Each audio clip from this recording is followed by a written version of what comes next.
Weird flavor at home. Really sweet. What is it? I think it's vanilla. Vanilla Dr. Pepper. Yeah. So the restaurants are coming to this ordinance meeting? I hope so. Who's got the prayer today? Anybody? Oh, you do, Chris? Okay. Okay, you guys ready? Okay. It is 7 p.m. and we are going to start the meeting. Come on up, you guys.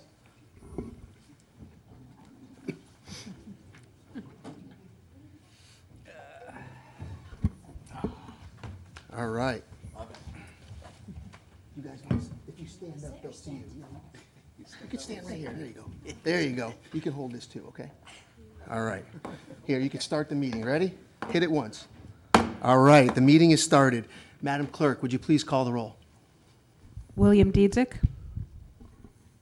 Here. James Morelli. Here. Toni Morrison. Here. Christopher Palmieri. Here. Jack Perry. Here. Jennifer Klock. Here. Michael Del Santo. Present. Valerie DiPaolo. Here. Paul Chaplinsky. I am here. We are complete, and we have a couple special guests. We have Troy. Raise your hand, Troy. And we have Zachary Pelletier, joined by their mom, Dominique. So why don't we all stand up for the prayer and the flag salute, and I think Troy and Zachary are going to help us start the flag salute when I tell you, okay? We're going to do a prayer right now, though, first. Heavenly Father, give us the ability this night to see past what is first apparent and into the very heart of issues that are presented. Keep us open and willing to hear the concerns of the people of this community, and give us the courage to act upon those things which are best for Southington. Amen. Amen. Okay, you guys, you ready? You can start us with the pledge, right? Pledge allegiance to the flag of the United States of America and to the republic for which it stands, one nation, under God, indivisible, with liberty and justice for all. Okay, good job, you guys. You just stay here. Stay here. Stay right here. All right. We're going to move into item number 2. We're looking for a motion to approve our minutes from our last regular meeting. I'll make a motion to approve the minutes from our last meeting. Second. We have a motion and a second from the vice chair. Any discussion? All in favor? Aye. Any opposed? Aye. Sorry, that was in favor, right, Bill? Yes. Thank you. Any opposed? Okay, motion passes unanimously. Item 3, new business. Item A, Panthorn Park Field discussion. I'd like to tee this discussion up a little bit because Troy and Zachary are here with me for this discussion. And, you know, last year there was some discussions about the naming of a field here in town. We had a recommendation from the Parks Board back in, I believe it was July of last year, for the town council to investigate this and to consider making a recommendation for some kind of naming in town for Trooper First Class Aaron Pelletier. We've had some discussions, and as we approach this very important time this week with the anniversary coming up, we thought it would be a nice opportunity to have the family in and talk about naming a park field. So the discussion at hand here is to name the Lower Panthorn Field softball field, the adult softball field behind the large playscape that a lot of the kids play on after Trooper First Class Pelletier. And so with that, what I'd like to do is open it up for any discussion before we move on to the actual vote. Val, please. Thank you. Thanks for starting it off. Yeah, I'll kick us off. I just want to say I think it's a really special idea for Dominique, for you and the kids and your family, and for the town. So I think it's just a wonderful thing to do. Yeah, thank you. Thank you. Anybody else? Okay, I'll echo that as well. You know, obviously, this has had a profound impact in our community. I've watched Dominique for the last year, and the way you carry yourself and the things that you do is truly amazing, Dominique. And you know, this council is appreciative that you're giving us the opportunity to do this, and you know, we look forward to many events there at the field in the future. So with that, why don't we move on to item B, action on Panthorn Park field discussions. I'm looking for a motion. Mr. Chair, it's my honor, my pleasure to make a motion to rename the lower level adult softball field at Panthorn Park the Aaron M. Pelletier Field. Okay, we have a motion, I'll second. and we have a second from Mr. Palmieri. Any further discussion on the naming of the park? You guys okay with this? Yeah? Raise your hand if you're okay with it. All right. All right. With that, Madam Clerk, why don't we call the roll? And maybe at the end that we can ask the boys for their vote too. All right. William Dietzick, Yes. James Morelli, Yes. Toni Morrison, Yes. Christopher Palmieri, Yes. Jack Perry, Yes. Jennifer Klock, Yes. Michael Del Santo, Yes. Valerie DiPaolo, Yes? Paul Chaplinsky, Yes, absolutely. And why don't we ask Troy and Zachary? Troy, your vote, please, Yes? Yes? and Zachary. Yes. Excellent. The motion is unanimous. Why don't you? All right, the motion carries. Thank you, you guys. Good job.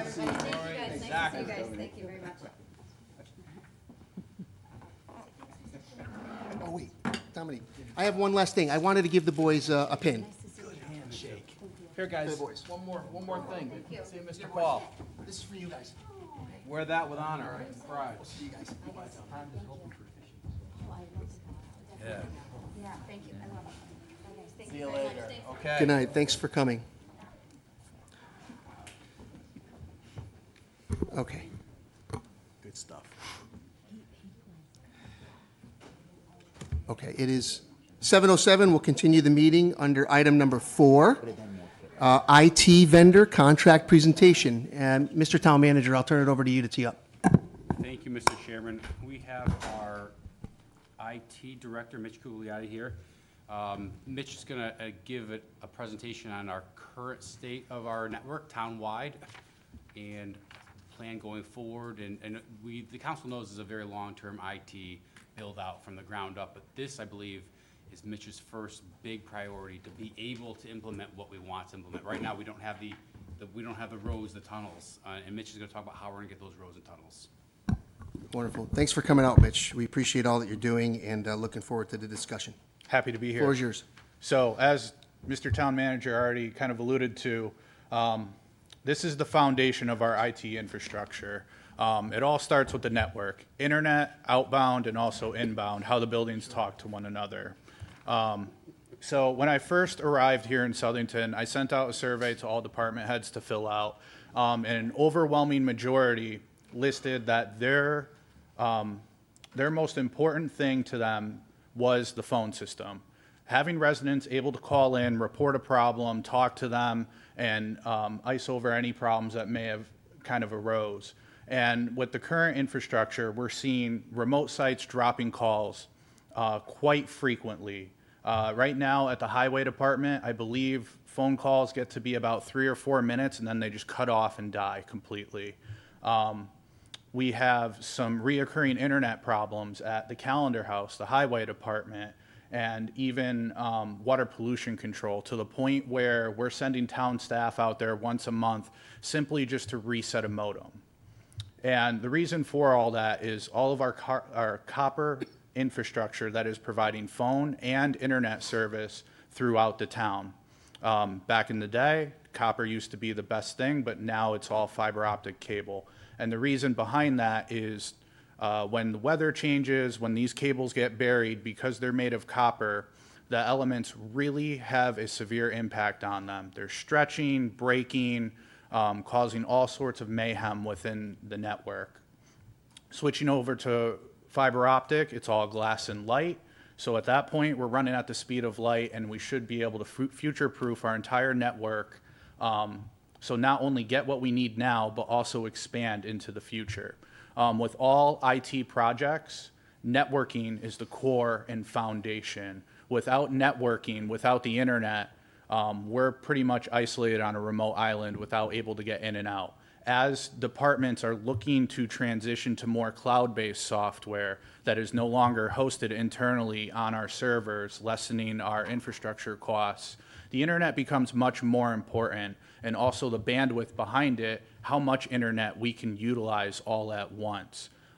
There's a severe limitation with copper, so by switching over to fiber, we're going to greatly increase our bandwidth and our internet speeds to where we need them. Along with phone calls, we have other things that are kind of dropping connection as well, such as security cameras and some other really important things that really need to be able to phone home. Over on the police and fire side, we're looking at transitioning NextGen, our CAD, computer-aided dispatching software, to the cloud. So it will no longer be hosted on-prem, but a vendor-hosted solution, further increasing the need to have a very solid, stable internet connection between all of these remote sites. There's also no redundancy. So when an internet connection fails, that building is dark until we can get out there and assess it. There's no SLA on any of these connections, so we're at the mercy of the internet company pretty much whenever they can send a tech out. So far, it's been pretty good, but sometimes it can be days on end, and we're talking an entire building without internet connection for multiple days on end, and possibly phones as well. As we transition into the future, you start to see companies get off these copper-based phone systems and go more to a cloud-hosted solution. This means as long as you have an internet connection, your phones are going to work just fine. This is going to help alleviate a lot of the remote sites dropping calls. It's going to boost our resiliency and our productivity. So here's the current state. Right now at a lot of remote sites, we have long boot times for computers because they have to communicate back in order to boot up. That entails also document retrieval and upload. So just opening a Word document and editing it quickly takes much longer at these remote sites than it does at Town Hall because it has to go over the network back to Town Hall where it's actually stored. I bet you've never seen it, but there's an actual loading screen on Word and Excel when you do hit save. For us, it's about 10 or 15 seconds times the number of documents you do in a day. The longer boot times, I mean, they're taking 3 to 5 minutes longer than a PC would at Town Hall.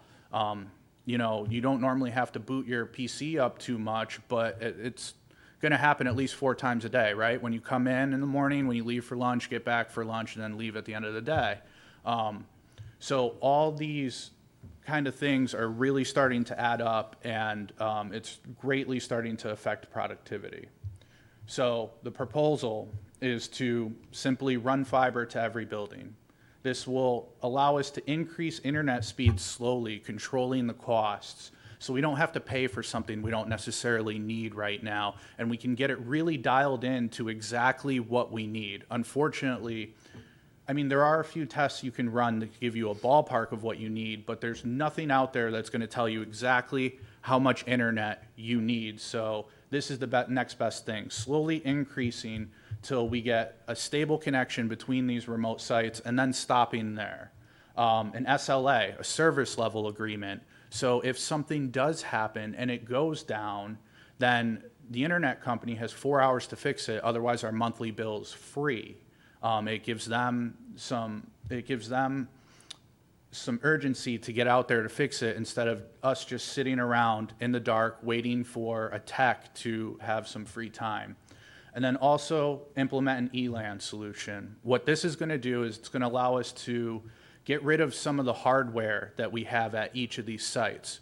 So right now we have firewalls, routers, and switches at each site. With an ELAN implementation, we can cut down from 12 or 13 firewalls down to 2 main ones. And firewalls are not cheap. We pay exorbitant amounts of money just for the hardware and then licensing on top of it as well. I think we're somewhere around like 10 to 15 grand a year just for hardware licensing. Each firewall is 3 to 5 grand. So you can already start to see the bills just stack up. And then with the ELAN solution, it's also going to improve, not only improve connectivity, but also security as well. It's going to separate us from the general internet, so we'll be able to talk to our buildings one another as if they were right next door or just one building put together.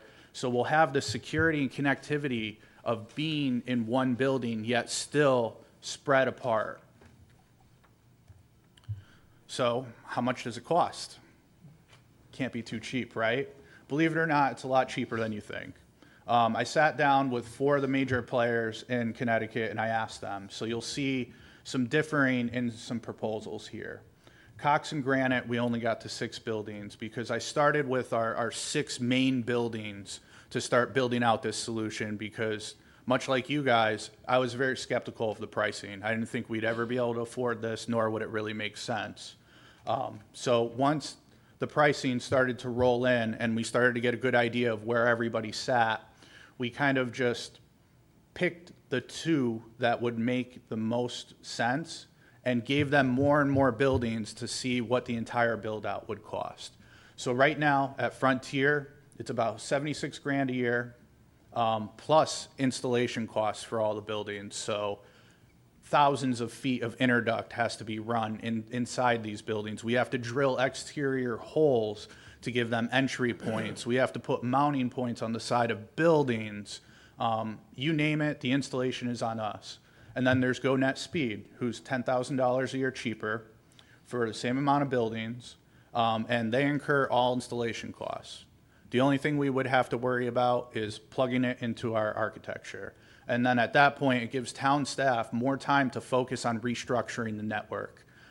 With a change this large, there's going to be quite a bit of reconfiguration that has to happen, especially since we're going to be cutting down on hardware, i.e. firewalls and routers, and switching over to a more modern architecture that's a little bit more streamlined and should save us money in the long run.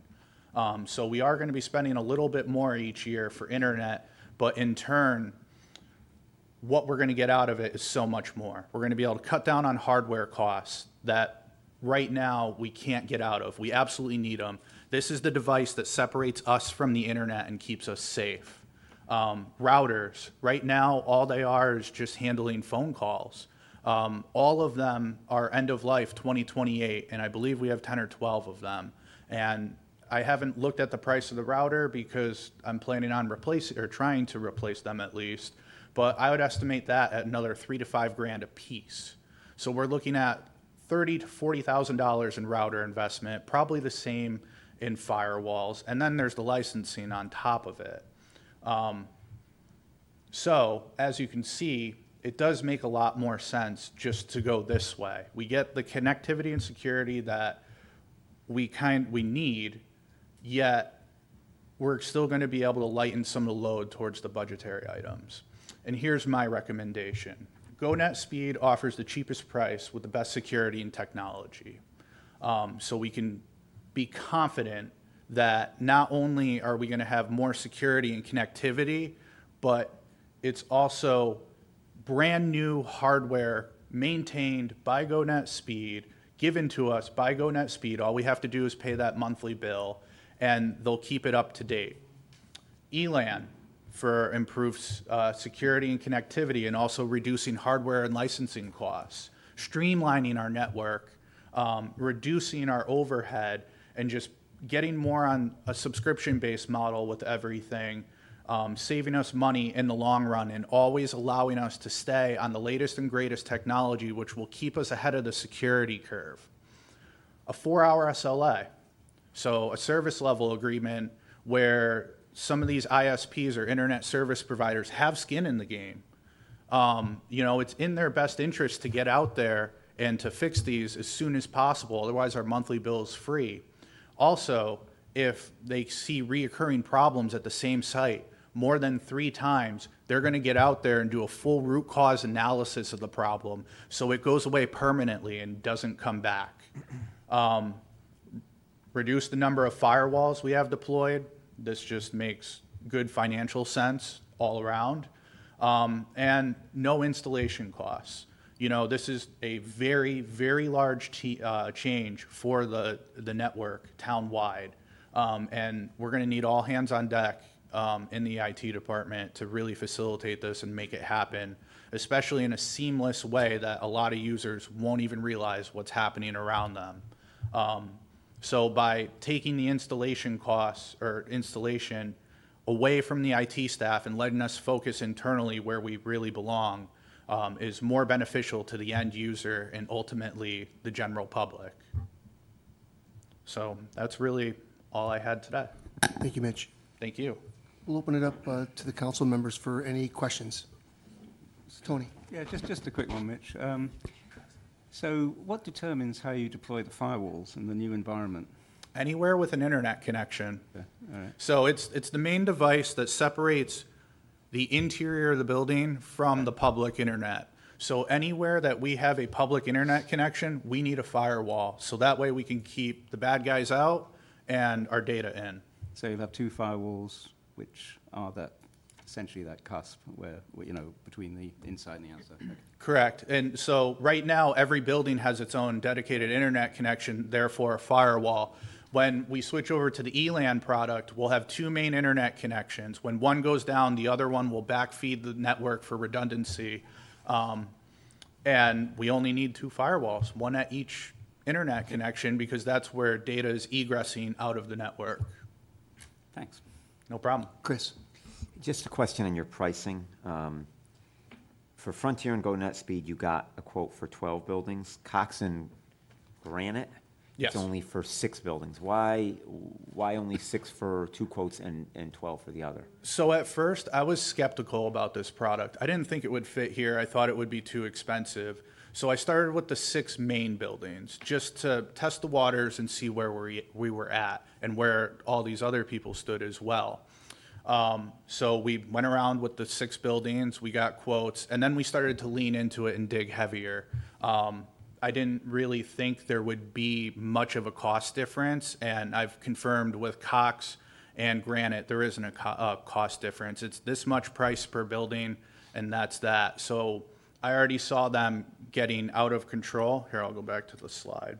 So as you can see, Granite, $30K a year for 6 buildings, but there are strings attached to it as well. You need internet connections for every building. It's just, it started to spiral out of control, so I didn't pursue the quotes with them. So just by what you're saying, then Cox, really, if we play it out for 12 buildings, it would be 80,000, it's just double? No, there's other hidden installation costs in there as well. So you need an internet connection at each site, which is about $300 per site, except for the 2 main ones. Those are going to be $900 a piece.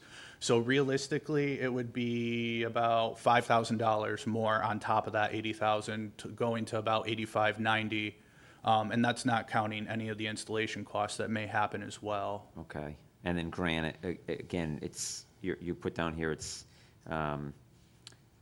would require additional installation costs above. Yes. So again, playing that out, if it's 60,000, but then there would be that additional installation cost. Plus internet connections, it just started to really spiral out of control, in my opinion. All right, so your recommendation is GoNetspeed. There's no hidden cost with GoNetspeed. Nope, they are going to own everything, install everything. We sign the contract, they hand me a wire, I plug it into our infrastructure, and that's that. Okay, okay. Val? Thank you. Mitch, so on the pricing, Yes. the monthly, is the monthly cost between Frontier and GoNetspeed similar? It's pretty close. Yeah, I would say it's about like $800, but there's the installation costs with Frontier that were really not, that aren't really depicted there. Okay.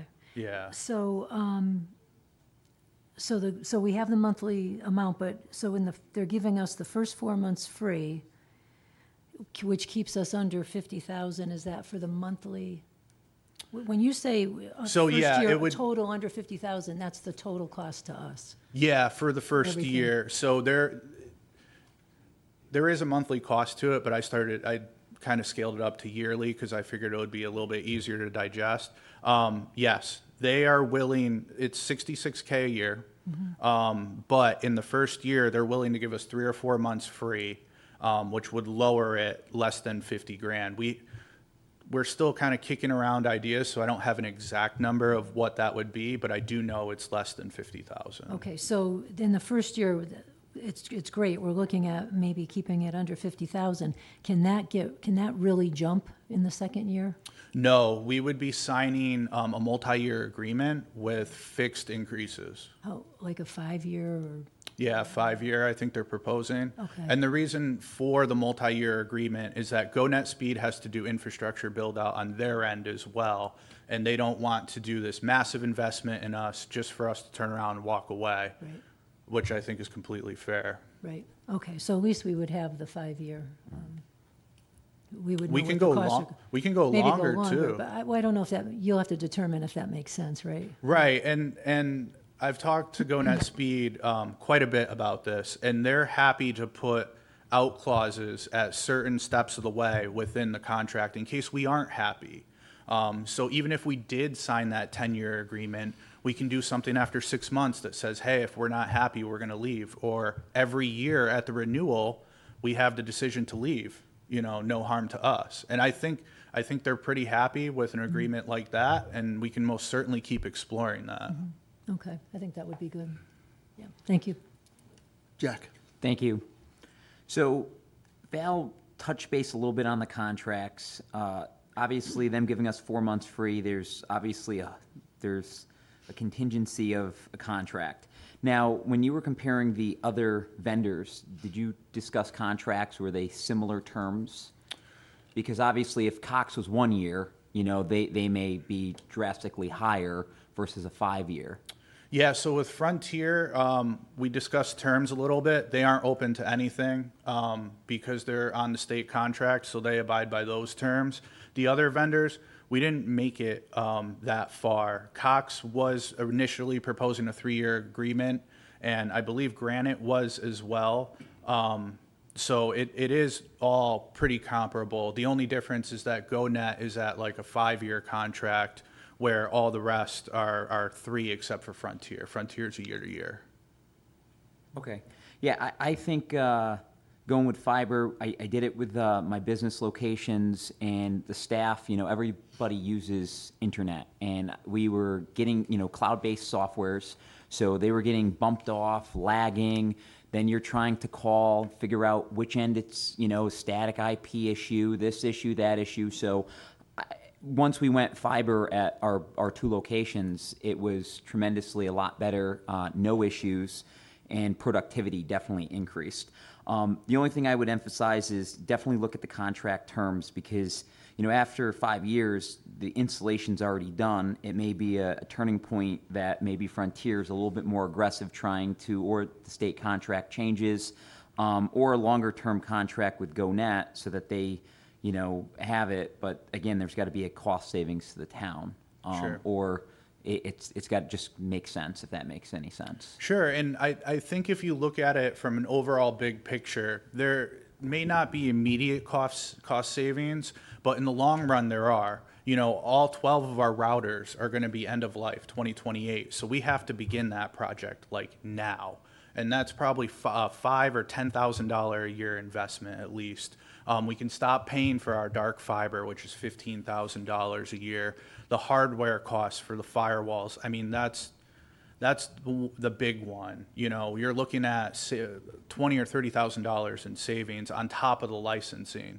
So in the long run, it will save us money on top of staff time. Immediately, probably not. I have one more Go question. ahead. I guess maybe this is for our town manager. So before a contract is signed, will it come back in front of the council, once the terms are ironed out? Because I see it as an action item for action. Let's but- talk about that. Maybe we talk about whether we want to take action tonight, Yeah. for sure. Maybe we want the contract to come back before Well, we, I think seeing the full scope in, 5 or 10 years and maybe multiple proposals from them that, X amount of years at this, and then we could kind of have some options. If we single it down to one vendor to have that discussion with, I think would be very productive. and let's have, we have a couple more questions here. My recommendation would also be to, if we're going to come back in a couple weeks with some refined information, maybe a side-by-side spreadsheet that shows us all 4 of these over a 5-year period with one-time costs and reoccurring costs for all 4 of these. And then maybe the town attorney can also review the contract prior to, okay, sorry, Mike. It's okay. 2 questions, Mitch. Board of Education has their own computer folks. Yep. Are they doing something similar to this? Is there a way that we can join up with them and get an even better deal town-wide, with all the schools? Maybe That's you a can good connect question. with their So- computer person and. Yeah, I mean, so anything that they're doing, I'm not aware of. I haven't really floated it by them. As far as a better deal, potentially, from what I've really gathered, sitting in on all these conversations, looking through the contracts, it's really a fixed price per site. So realistically, we would be taking our already existing price per site and adding it on, and then internet connections are extra, of course. I just thought maybe, because we're one town, maybe a better idea just to have one enveloped system that does the whole town. I agree. I completely agree, because right now everything's fractured into different vendors. We play the game of when something goes down, we start calling people, and we call the wrong person every time. No, we don't have service with you, so we move on to the next vendor. And by unifying all of these vendors into one, it really just saves time overall. Sure. And the only people that are going to benefit is the general public and the end users. So I don't know if the Board of Education, obviously, they have their own IT department. I think it'd be worth at least touching base with them and getting their feedback on it and seeing what they say. Right. My second question is, what happens if there's a break in the security? What happens if someone tries to take over our system? What protections, other than your basic? Well, the first layer of Firewall. defense is your firewall, Right. right? That's intrusion protection, DDoS protection, all sorts of other things, right? If they do get past that, then we start getting into network security. Some of the different layers of network security we have on there, deep packet inspection, for example, and a few other things. Before you continue, I'm sorry. I don't mean to interrupt you, but I would prefer that if you're talking about security Yeah, right. stuff, you don't give the details in the meeting. Because Sure. number one, we're not going to know what you're talking about. And number two, I prefer that you not tell everybody what that is. So, but we are still, Mitch mentioned, we still will have those firewalls, but we only need 2 instead of 12. Pretty much, it's an onion. Every layer you go down, it's another layer of security, and that's how we operate. Okay. The chair could speak for himself. I know what de-unpack whatever you just said. I know all. I certainly don't know. I know I'm joking, Mitch. I know nothing. So, I think that you're in good hands, and that's a great point. You don't need to tell us, but I'm concerned about being hacked. And I Sure. remember, what was the town? Was it Prospect? A couple of years ago, they took over the whole town. They had to give them like $20,000. And then just Just to release Manchester, their like system last back. month. Yeah. Oh, yeah. That's the new thing. The best thing Scary. you can do there is, it's all about layers, the different layers of security, and the deeper you get to the core, the harder it is. Thank you. So you using Kerberos or something? Okay, Little Vice bit, Chair's that got a is. question. Mitch, can you tell us about speed and enhancement and usage? So are the limitations to the amount of usage that we have? And is there any provision, so if the speed gets better, we get the ultimate speed? Or is it always going to be the same because it's fiber? Well, so we do have the ability to turn that knob all the way up if you wanted to and go with the best of the best. Right now, we range from 50 megabytes a second all the way up to a full gigabit connection. The sites that have the lesser connection, they start to experience a lot of these difficulties. But the nicety of this product is that we're all going to be starting at 100 megabit connections, which isn't the best, it's not the worst. But if we ever need more in the future, it's a simple phone call away. They increase our monthly bill a little bit accordingly, and we get the speed instantly. So it's not a matter of we do this, we're locked in. This is really laying the foundation to set us up for the future, not only now, but if we expand into the future. If we add more security cameras to a site and it needs a little bit extra just to get them back to the town hall to be recorded, then we have that capability available We'll be to us. paying though, so it's a different monthly payment. Correct. The other question I have is, I was under the impression that we had some kind of a pipeline for the library. Is there a way that we can get the ultimate at the library? Yeah, so the library is on this list. At that point, what we would do is we would just crank that knob a little bit higher if you'd like. It's going to increase the monthly cost, but the library would greatly benefit, right? Now they have a much higher speed, not only back to town hall, but also to the outside internet. We're going to be doing 2 1 gigabit connections that are redundant between one another. So the only thing that would be standing in the way of, say, the library is the town hall, which, again, simple phone call, crank the knob, they charge us, and, you know, we can turn that up as high as we need it to. Okay, we want the ultimate at the library. Okay. So, all set, Jim? Yeah, thank you. Why don't, anybody else? Sure, Jack. Yes, I have one quick question. So since we're reducing our firewalls, maybe this is the town manager question. I know that we have insurance policies for, those. Do they now reduce because of us reducing the firewalls? Correct. So there's some savings there as well. Correct. Yeah, and that you're alluding to, like, licensing costs, also. Some like ransomware, right? That's different. That's cyber insurance. That's a different policy. But believe it or not, by increasing a lot of this stuff, this is all security related. We could potentially, I don't know too much about our policy. I haven't looked into it yet. But eventually we should go through a reevaluation. And when they see all the steps that we're taking to make ourselves more secure, we should be able to save ourselves some money on the cyber insurance, if not get a larger policy for the same price. Perfect. Thank you. That would, for the town manager, that would be another good data point to check with our insurance carrier, just to see, I'd is rather there a difference or not, not? I'd rather not give a lot of details on the cyber insurance, No. because a lot of the negotiation discussions we have are things that aren't open to the public Yeah. when they quote us, but we can get a very high level.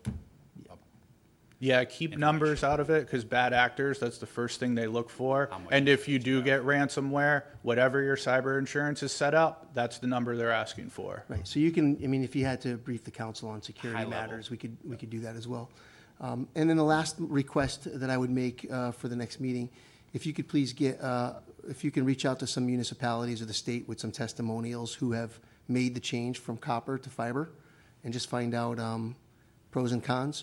Who's Sure. doing it, who's not, what hurdles have they encountered, how did they address them? So if you can please touch base with a few municipalities and just ensure that, people are moving in this direction, and here's what they've learned.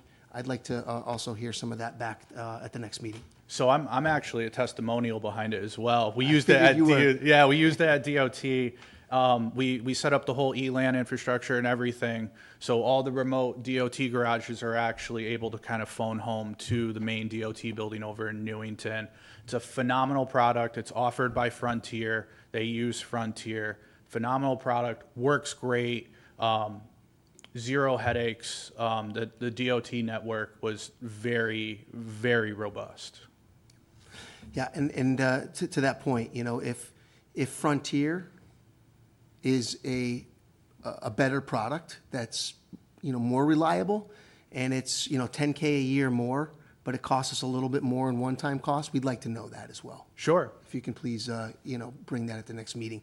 The 76K per year versus 66K, if you said Frontier is like the gold standard for all municipalities, and, we're gonna go to GoNetspeed, I'd like to be able to have this council have that discussion and decide, whether we want to be the trial person on GoNetspeed.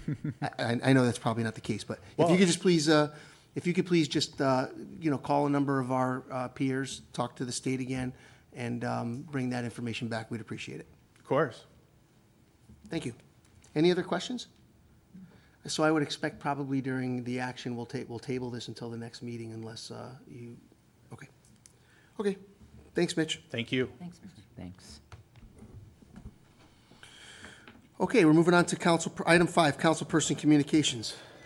Mr. Chair. Yes, Mike. One brief item. Last Wednesday, I had the privilege to attend, along with Councilman Palmieri and Councilwoman Clock, the Southington High School seniors that are entering into the military. It was a very nice event right here in this room. As always, very proud that we have some students that are willing to pledge to enter the military after high school. There were a couple of ROTC members, a young man going into the Marines, a young lady going into the Army, and a couple of folks into the National Guard. So it was a very nice event. Board of Education put it on. It was excellent seeing, like I said, these young men and women pledging to enter into the military to protect our freedoms. So it was a very nice event. Thank you. Anybody? Chris? Just to follow up on that, as Mike said, it was a pleasure being there with Mike and Jen. I'd just like to acknowledge the students. So Nathan Kraft is going to the United States Navy. Andrew Mattingly, United States Army National Guard. Reagan Salvatore, United States Army ROTC. Alejandro Perez Parada, United States Marine Corps. Jillian Mara, Massachusetts Maritime Academy. And Joseph Garofalo, United States Army National Guard ROTC. So it was great to be there to recognize those students. And they'll also be recognized at graduation. They got their military cords that they'll wear, yes. Do you mind if I have a couple other? Please, yeah. Okay. Also last Wednesday, with Councilwoman Clock, I had the pleasure to present a proclamation from the Town Council to Mark Ramsey for receiving the gold medal of the 79th Annual Gold Medal of Honor Award put on by UNICO. And Paul was there with us via video. So he couldn't be there in person. He was out traveling for work, but there was a nice video presentation for Mark and his wife as well. Thank you for doing that, Chris. Of course, of course. So just a shout out again to Mark Ramsey. If you don't know, Mark runs LEAF, which is Lewis Educational Agricultural Farm in town. It's just such a great resource for our community, and I just want to acknowledge him. The award is honoring service above self, and for those of us that know Mark, we know how much he gives back to schools and nonprofits and charitable groups throughout town. So just a shout out to him. And with that, tying right in, I know I had sent to the clerk's office after I think it was published, so I'm hoping that with these minutes, you can put in the flyer for the Intro to Farm Camp. It's about half full already. So the dates are July 28th to August 1st from 9 a.m. to noon p.m. It's right at LEAF. It's called Intro to Farm Camp, and it's open for children ages 8 to 11. Our Recreation Department is co-sponsoring it, so you can register right at www.southingtonrec.com, and you have the flyer now. Okay, so we'll include that in the minutes as well for this meeting. Thanks, Chris. Anybody else? Jack? Mr. Chair, thank you. So I drafted a letter addressed to the town manager, and I'm going to read it on the record this evening, because obviously it's got great concern for me. So, dear Mr. Riccadone, over the past couple weeks, I have heard from several small business owners in Southington who feel they are being targeted by town staff, specifically regarding A-frame style signs, which are commonly used to advertise near the roadside. As you're aware, this is not the first time we've heard concerns from our business community that individuals in power may be influencing town staff to enforce zoning regulations selectively. While I can't speak to anyone's intent, nor am I making any accusations against specific individuals, there is an apparent inconsistencies in enforcement that are fueling this idea, which is detrimental to Southington's reputation and economic development goals. I would also add the Southington's policy has always been the zoning enforcement officer does not investigate zoning violations unless a formal complaint is received.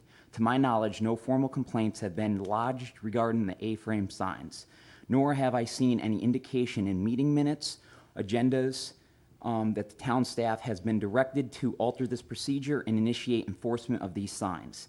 As a local entrepreneur and small business owner, I understand that what might seem like a minor detail to some, a sign on a sidewalk, can mean the difference between making payroll and not to mention the unnecessary additional work and stress for a business owner, which is all the more frustrating when they see neighboring businesses doing the same thing without issue.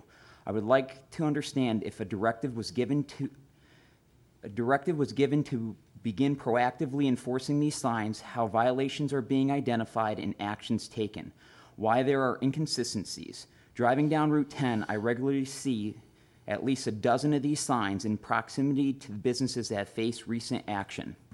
While we need rules and must enforce them, it is unfair to expect them to comply when others are not held to the same standards. This selective enforcement not only creates confusion, but also undermines the trust between the town staff and the local business community, putting our employees in a challenging position.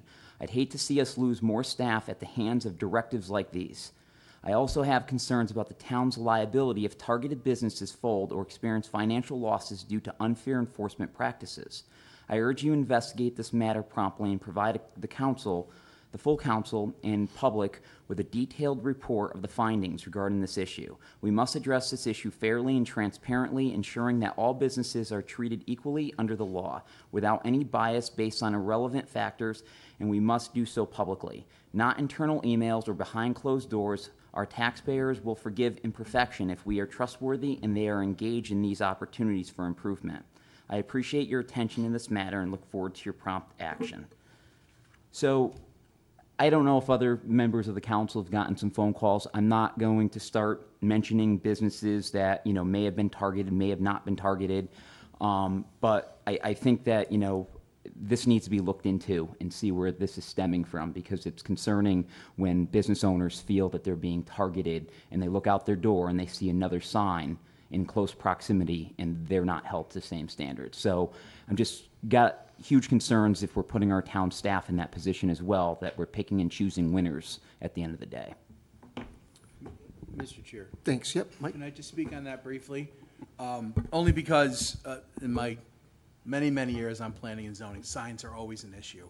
And I will guarantee 10 out of 10 times, it is not the zoning enforcement officer just going out and causing havoc. It's another business owner.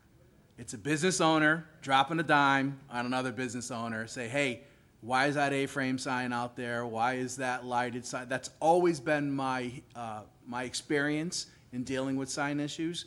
And we've revamped our signs 50 times. I mean, from 2002, knits and all these, words with lights and, flags and pontoons, and it's all in our regulations. It's always an issue. It's a never-ending issue, unfortunately. But it's always one business dropping a dime on another business.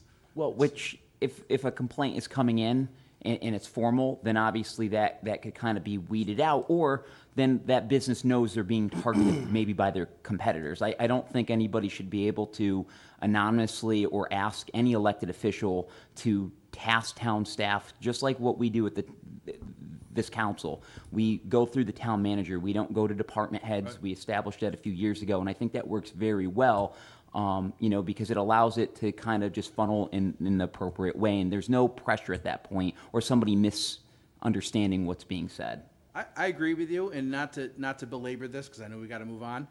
My problem is there's 4 or 5 junk removal companies in town, and they've got a flavor for climbing up telephone poles and tacking their signs on telephone poles. So I call Matt all the time. I said, these guys got to get a letter. They've got to get a phone call. It's not the way to advertise their business, because it's not fair.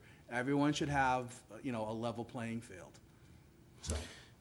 So Jack, you had mentioned that you had received a couple calls on this topic. Correct. So you also just mentioned that we shouldn't allow anonymous phone calls from businesses. So my suggestion would be, if we're going to have the transparent discussion, that you should disclose who made the call to you, so that the town manager may appropriately investigate the complaint that you received. The town manager is already aware of this. So I wanted to formally. 2 phone calls? Yeah, I wanted to formally. So you have the mention. names of the complaints that were called in? I have the names of two businesses on North Main Street. 2 businesses on North Main? Okay, so you'll look into those? I will, and I'll also, I don't have the letter yet, but when I get the letter, I'm also going to refer it to the Planning Zoning Commission Chairman.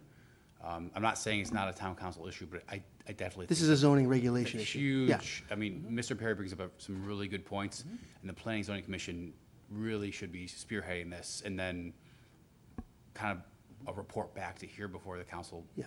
wants Let's to let the take it. Planning and Zoning Commission come back with a recommendation through you. Absolutely. Okay. Well, and that's why I drafted this, and I wanted to make it formal so that Alex wasn't even put in any position, because I'm trying to, make sure that it's done properly and formally. And we're going to have to disclose the name of the 2 complainants, since this is a formal investigation that's being requested by the town council member. So if Alex wants to give It's- his report on it at that point in Fine. time. Yep. I mean, we have to. Yeah. Okay. Anybody else? Councilperson Communications? Okay. I'm just going to say one thing. Okay, sure, Tony. Councillor Perry, in future, could we handle this in a slightly different way? In the sense that if you have things from people in town, I would suggest you go straight to the town manager. You said it's, talk to him first. It doesn't need to get to the point where it sounds like an accusation is made in public. What I would like to see is it investigated first, and then if the accusation is correct, fine, we'll make it public. But this is going about it the wrong way, in my opinion. Mr. Chair? Yes. Thank you. So, Mr. Morrison, I would have to disagree. Like I stated, I did speak to the town manager. I think making it formal, though, because I didn't want that back door or that phone call. It needs to be transparent. So I put it in writing, and I want it looked in at so that nobody feels that Alex is maybe getting a directive. It was discussed at the council level in the public's eye. I don't like the back room, private conversations. We are operating for the public, and I think this was the proper way of doing it. Not So, a back room, And I it's a think, way of working. and I Thank think maybe what Mr. Morrison was alluding to was maybe it wouldn't have been a public, whoever made the complaints, the 2 businesses, it would be available to the public, but maybe not necessarily now publicly disclosed where everybody is now wondering who these 2 businesses are. So for the sake of protecting those businesses, maybe it would have alleviated that, and of course, could have been escalated if it didn't get there. But either way, well, let's look into it, and the town manager's committed. Does the Planning and Zoning Commission meet next week? I mean, Planning and Zoning Commission? They meet the third, first and third, so they'll be meeting next Tuesday. Okay. So yeah, if we can get this, I'll get it over to the entire commission via email tomorrow, and also. and hopefully a the whole report back department. by our next meeting or the meeting after. Absolutely. And then if the council wants to take more action, or I'm happy to do so, but let's give them the first bite of the apple to Yep. kind of hatch it out. Good for you, Jack? yeah, thank Okay, you. You got it. Okay, everybody. Any other discussions on councilperson communications? Okay. Yeah, as Chris said, I attended the military luncheon in virtually, and also the Unico, I'm sorry, the Unico Person of the Year virtually, but also the military luncheon personally. So also thanking the town manager for being able to allow me to say a few words remotely at the military luncheon. And then a number of us were at the Memorial Day Parade yesterday and the American Legion event. Just a shout out to the Legion for for organizing the activities. And I know we had all enjoyed the flyover from the at the time as well. I don't know if the town manager was able to make that request, but we did get the flyover at 11:15 a.m. I'm not taking credit for the flyover. Okay, you I don't can't know take where- credit for that one. I He may was have tried to, but I don't He know. was flying. I never Okay. got a response. Okay. I saw you waving at us. All right. At least you submitted the request. Thanks. All right. Any other comments for councilperson? All right. Why don't we move on to item 6, report of special committees. Item A, apple harvest. Chris. Sure. We approved one contract, which was our beverage RFP. So this year, for the 2025 festival, the award went to Pepsi. Again, if you remember, Pepsi was a 2024 beverage sponsor as well after quite a few years of Coke. So Pepsi was awarded that again this year. And just to share some new attractions that will be coming for this year's festival, there's going to be a road rally. I know our town attorney reviewed information, and the police chief was aware of this as well. So stay tuned for more information about a road rally, just to try to promote businesses throughout town during the course of the festival. There's going to be a trike race sponsored by the United Way. That'll be on Saturday, October 4th. Hartford Healthcare will be adding a little wellness expo this year at the festival, so that's something new and exciting that will be added. And Grit and Wit will be a new attraction. It's basically an obstacle course. That'll be for the first weekend in the Bank of America lot behind the main stage. So that'll add a little bit to the festival itself when there's no arts and crafts for the second weekend. I think you mean the Southington lot. The Southington lot, yes.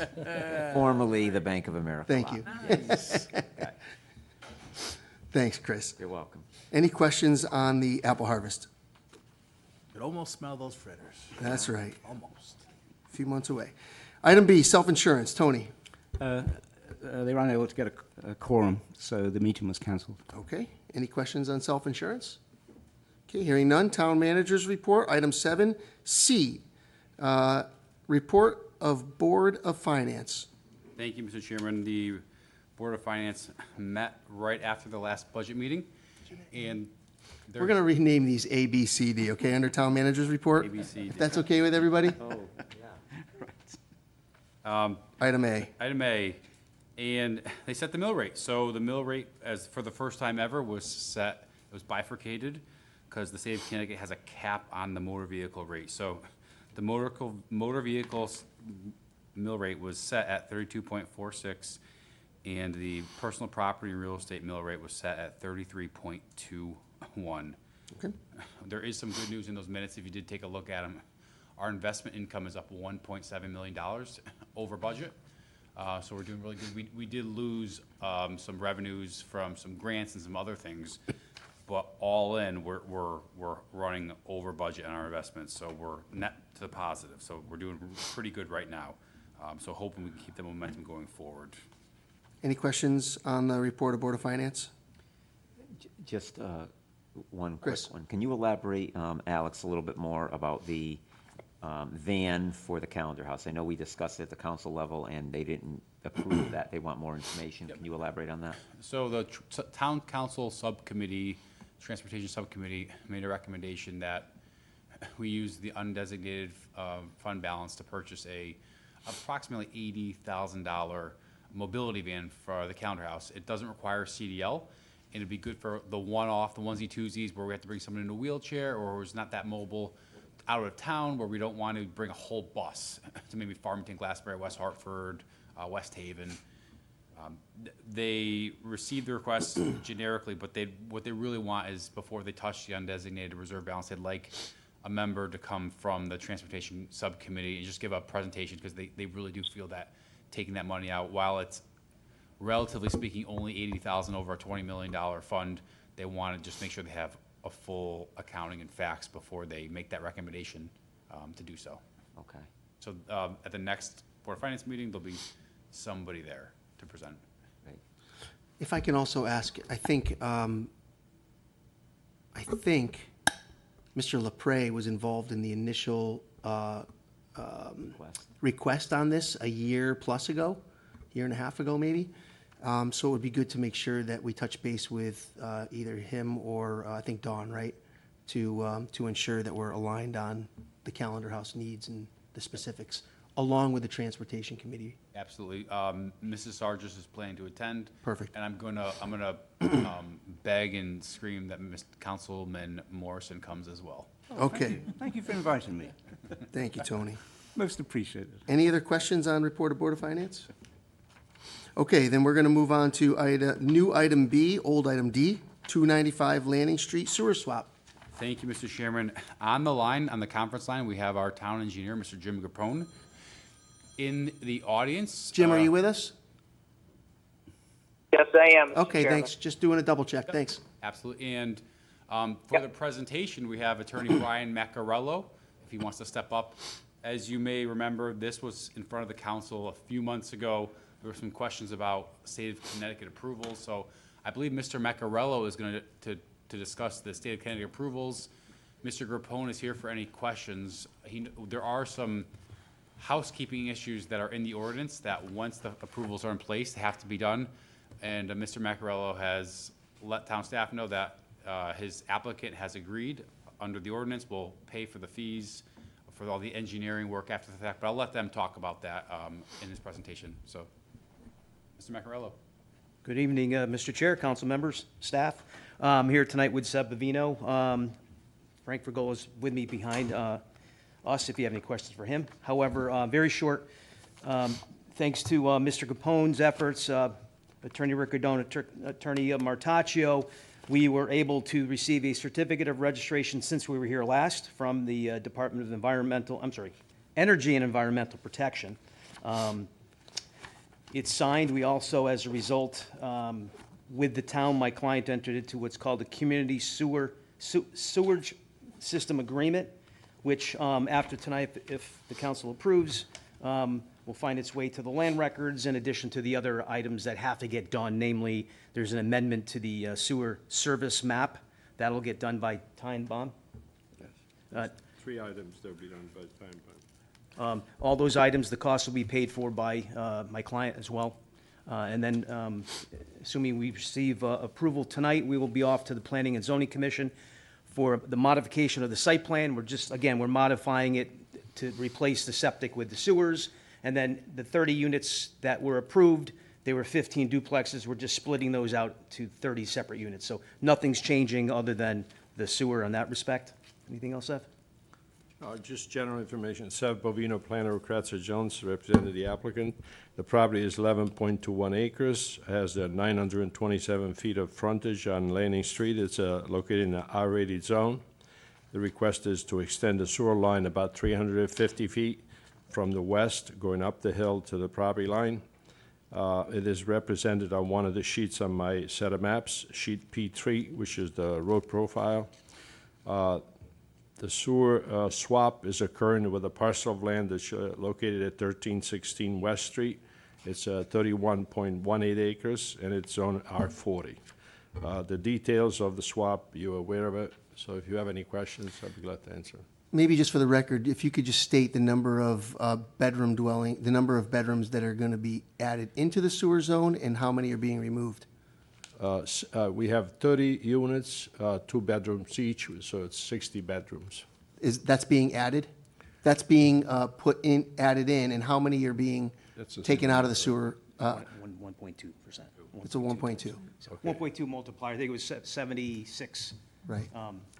Bathrooms, or bedrooms, I'm sure that'd be restricted on the 1316 West Street property. So you're adding 60 into the sewer service zone, but you're removing 72. Correct. So there's a small, quote-unquote, penalty, if you will, that benefits the sewer plant by removing the additional 12. That's correct. With your proposal. Part of the ordinance, yes. Okay. Okay. Any questions for the town manager or the applicant, because it's up for action later in the meeting? How about Jim for the town engineer? Any questions or comments from your side? No, we worked closely with Connecticut Deep. There's 5 stipulations that we would like to make part of the council action, but DEP is in favor of it, as Attorney Maccarello mentioned. The client executed the required community sewer system agreement, which makes it a private sewer, and then from there they were given the certificate of registration, which was issued on May 6th and will expire on October 8th of 2032. Okay, and we did get a copy of the certificate and the letter. We've submitted it to the town clerk to put into the record. Jim, if you would, can you please read the 5 stipulations for us? Sure. So in working with DEP, the first confirmation that is required is on the existing capacity or flows to the plant. They do not want, according to our NPDS permit, they start getting concerned when flows exceed 90% of the plant capacity. Our current design capacity is 7.4 MGD. So as it gets close to 90%, they ask the towns to do studies such as I&I just to reduce flow infiltration and things of that nature, which we're already currently doing. So that's stipulation one, the existing flows, and then what the additional flows for the future would be, which would be a reduction. The second is to revise the current sewer service area map and provide a description of the area to be changed. That's pretty simple. The third is confirmation the development is not in an area of concern in accordance with OPM mapping. We have reviewed that, and it's in what's constituted as a rural area. It's when they get into areas of special concern, such as open space or something of that designation, which is on their protective open space map, and they get concerns of development in those areas. So we did confirm through the mapping that it's not in an area of special concern. The fourth is to submit a letter to Connecticut Deep notifying them of the change to the sewer service area. And fifth and final is that the sewer line needs to be designed and built following Technical Release 16, which is an EPA document for sewer design recommendations. So those are the 5 points that I would like stipulated. Okay, and the applicant, I think you've been working with the applicant on those things, so there should be no surprises there, right? No surprises. According to the ordinance, any legal engineering fees are to be paid for the request, and Attorney Maccarello indicated his client is ready and willing to do that. Right. And then the revised service area map, is that something that, when it's done, Jim, can you delineate the changes in like a different color or something so that for the future it's known that this was changed? Yeah, or it would be a revision date, so the sewer service line gets moved. In this case, it would be easterly. So it could be hatched as a designation to show what the change is, or it would be like a zoning map where you make a change to a zone and put a revision map. You don't really see what the change is, other than it was discussed at a public hearing and approved by the board. So we could do it either way, but that's generally the way it's done. Okay, you guys can work on that. Any other discussions or questions? Okay, thank you for the presentation. Thank you, everybody. Thank you. Okay, Mr. Town Manager, we're moving on to new item C, old item E. Yes, for new item C and D, Mr. Capone is also here to speak. I will give a quick update on the Planceville Pocket Park. Designing they're doing this. They're shooting the line. Jim, you gotta correct me if I'm wrong. They're shooting the lines. They're shooting the grade now that all the construction materials are removed from the park. So they're mapping it out just to really get the design finished up. We should be going out to bid within 2 to 3 weeks. We should be going out to bid next week, and we'll go out to bid for 2 or 3 weeks for the work. I don't know if Jim has anything else he wanted to add for an immediate update. Kudos to the future town engineer, David Norse. He's put a lot of effort into the pocket park design. As Alex mentioned, the contractor is mobilizing from the site. He may have a backhoe, I think that's still there, but going to restore the area. So we did go in there and shoot some grades.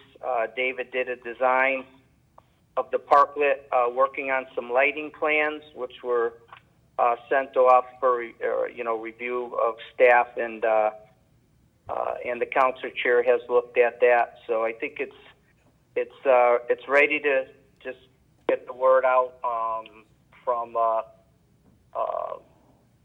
town council for bidding, and then we'll get it on the street. And I think everybody received the document from the town manager, right? So, we still have a couple weeks. If there's anything that comes up, let us know. Okay, thanks, Jim. How about item D, old F, Flanders and Main Street sidewalk segment update? So item D, we are actively working on going out to having our contractor Valentine Construction start that project. Jim will let you know there's a few more rights-of-way issues that we're working on, but Jim, can you give us an update on the timeline? I know you're looking to get that started very, very quickly. Yeah, we're looking to get it started right after the 4th of July holiday, and certainly be done with the section along Flanders before school starts. It's a little more complicated for the North Main Street side by Stop and Shop. They're using that area as a staging area right now for Beacon Medical Center for 601 North Main Street, and it crosses Eversource property. So, we'll be working with them and getting any rights or temporary rights that we need to construct that end. But we could at least do the Flanders road section before school opens. Any questions? And I will add, the good news is we don't need to go out to bid. We already have a kind of sidewalk bids in place. So that once we're good to go, we just give it to our vendors and it's already pre-bid.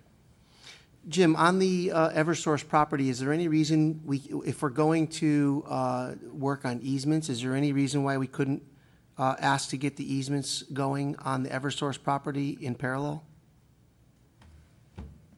Yeah, we're going to reach out to them. I know they have a real estate division. I really don't think, because the grades there are pretty flat and both ends are, there's no really abrupt grade change. So we'll be in the state's right of way. So obviously we need to get a Connecticut encroachment permit from DOT. But I'm hoping that we can get away with just a temporary right if we need some minor grading, but no permanent right that's required. Yeah, it would be good if we could do instead of doing that in series, if we could do those requests in parallel. That would be appreciated, Jim. Yeah. My fear is that they're still going in and out of there, and we'll reach out to La Rosa Construction to find the timeline on that. But it would be pretty disruptive to their activity, and for us to put in a brand new sidewalk and it get all trashed by the construction. Yeah, and I don't think we need to put the sidewalk in before they're done, but rather than waiting until they're done to start to request easements and rights of way from the state, we can do that now. Yep, I fully agree. Any questions on Flanders and Maine? Okay. Mr. Town Manager, are you done with your That report? concludes my report. Thank you. Town Attorney's Report, item A, 22 Main Street contract status update. Thank you, Mr. Chair. I'm happy to announce that the matter is progressing along. This last meeting, the council approved the framework or overview of the terms, that being the price, the terms of the sale. I don't need to repeat or review all of that with you all because you voted on it. The contract has been presented in draft form. There were a few changes that had to be made. I spoke with our assistant town attorney this afternoon. The changes that are requested are relatively small in nature, and he does not anticipate there being any issues. It's being presented to the buyer tomorrow. I would expect, and he expects as well, that the contract will likely be signed by the end of the week. Any questions for the town attorney?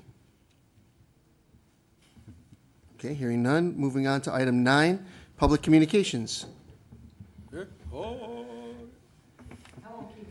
It looks like we have one person coming up.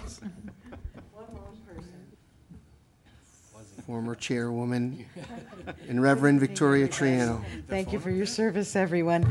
I I'm just here because... Just your name and address for the record, Excuse me, ma'am. of course. It's Victoria Triano. How quickly they forget. 33 Bellevue Avenue in Southington. Thank you. I just wanted to bring the council's attention to something. I received 4 calls over the weekend, and they were about some graffiti that was done in chalk by Factory Square. I have not seen the graffiti. However, these folks that have called have sent me pictures of different things that were going on. And many of the added kinds of artwork on the trail were political in content. Although not necessarily my views, but we have freedom of speech in the town. And I would have been okay, but then I read from one of the people who were posting about their wonderful new artwork on your Factory Square that if we soak the chalk long enough, it'll stay a long time. And then I started thinking about some of the content of what they posted, and I got a little concerned. What solidified me coming tonight was there was a post today on Facebook, and it was a poster-like, and it says, "Chalk the Walk, Saturday, June 7th from 2 to 4 on the linear trail of the Southington Dog Park. Join us in writing messages that spread love and joy and anti-racism." Well, we're all for that. But I want to tell you that this person was involved in the highly politically charged things that were going on at Factory Square. And then it goes on, come and stay a little while, or we have plenty of chalk to share. And then what got me was the closing remarks. It says, empower, strengthen, and resist. There is just something about this that goes beyond a fun, loving time of putting a message down. I would respectfully request, I don't know who's coming to this thing on June 7th. We have no idea. We have no idea what the political agenda is on this thing.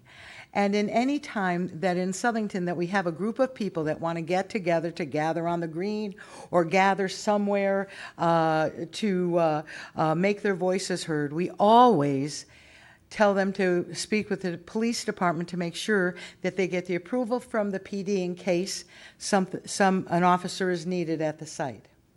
I think that it would be very fitting in this that we at least have another set of eyes on this, and having the chief or one of the captains look into this a little bit. The names of the 2 people that were spearheading the event down by Factory Square are well known, and certainly you can go on Facebook, and they signed their posting on Facebook with their names, so I'm sure they're not upset about it being broadcast. But I would ask you to really consider this, only because we don't know, when we have a group of people who are politically charged, we really don't know what that will end and end up being.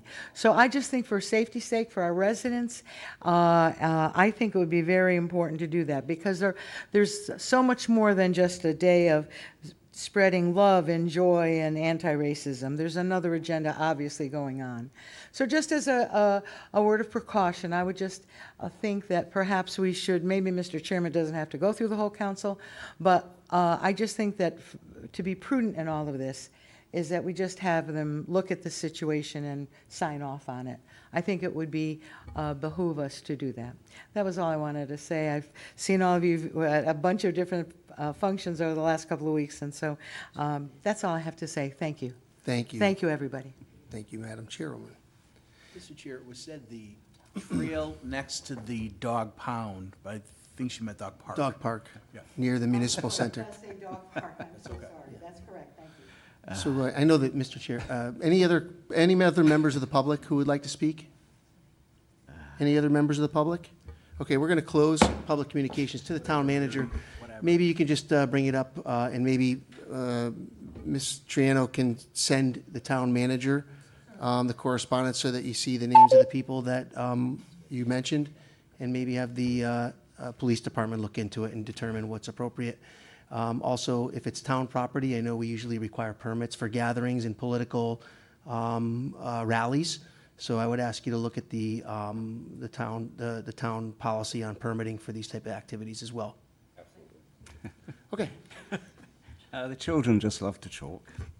That's what it is. Okay. Any other, okay, public communications, old business, item 10. We're looking for a motion to Motion to table table. on item Second. A, action on internet vendor contract. Motion to table. Second. We have a motion from Mike, second from Chris. Any no discussion? All in favor? Aye. Aye. Any opposed? Oh, sorry. For the remote participants, all in favor? Aye. Table. Okay. We have two approvals for table remotely. Any opposed? Okay, motion passes unanimously to table item A under an old business. Item B, action on report of Board of Finance. Motion to approve? I'll second. Motion to approve from Val and then second from Chris. Discussion on the Board of Finance report? Hearing none, all in favor? Aye. Any opposed? Dang it. Aye. I'm sorry, you guys, I keep forgetting that you're remote. Sounds like we have, motion passes unanimously.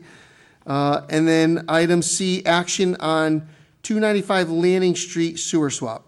Mr. Chair, I'll make a motion to approve Second. with the underlined 5 stipulations set forth by the town engineer, Mr. Capone. Wasn't there 4? There was 5. Yep. 5. Sorry, 5. Okay, that's, any I'll second? second the motion, yeah. So that was confirmation of existing capacity and also what's being added.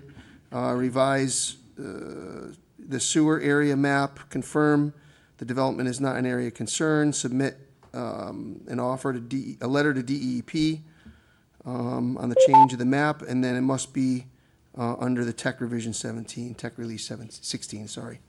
Okay, any discussion on item C, action on 295 Lanning Street sewer swap?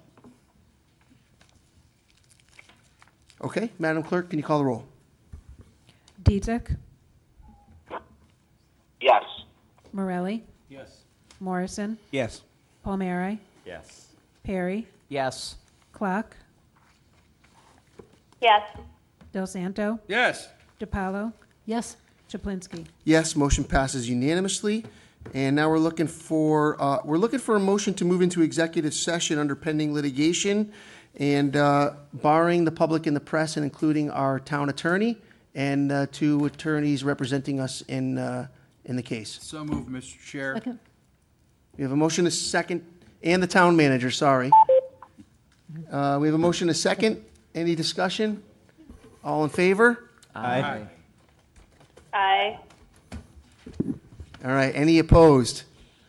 All right, the motion passes unanimously to go into executive session. We'll take a few minutes to clear the room and Minutes. get the additional remote participants on. Yeah, so this. That's right, yes.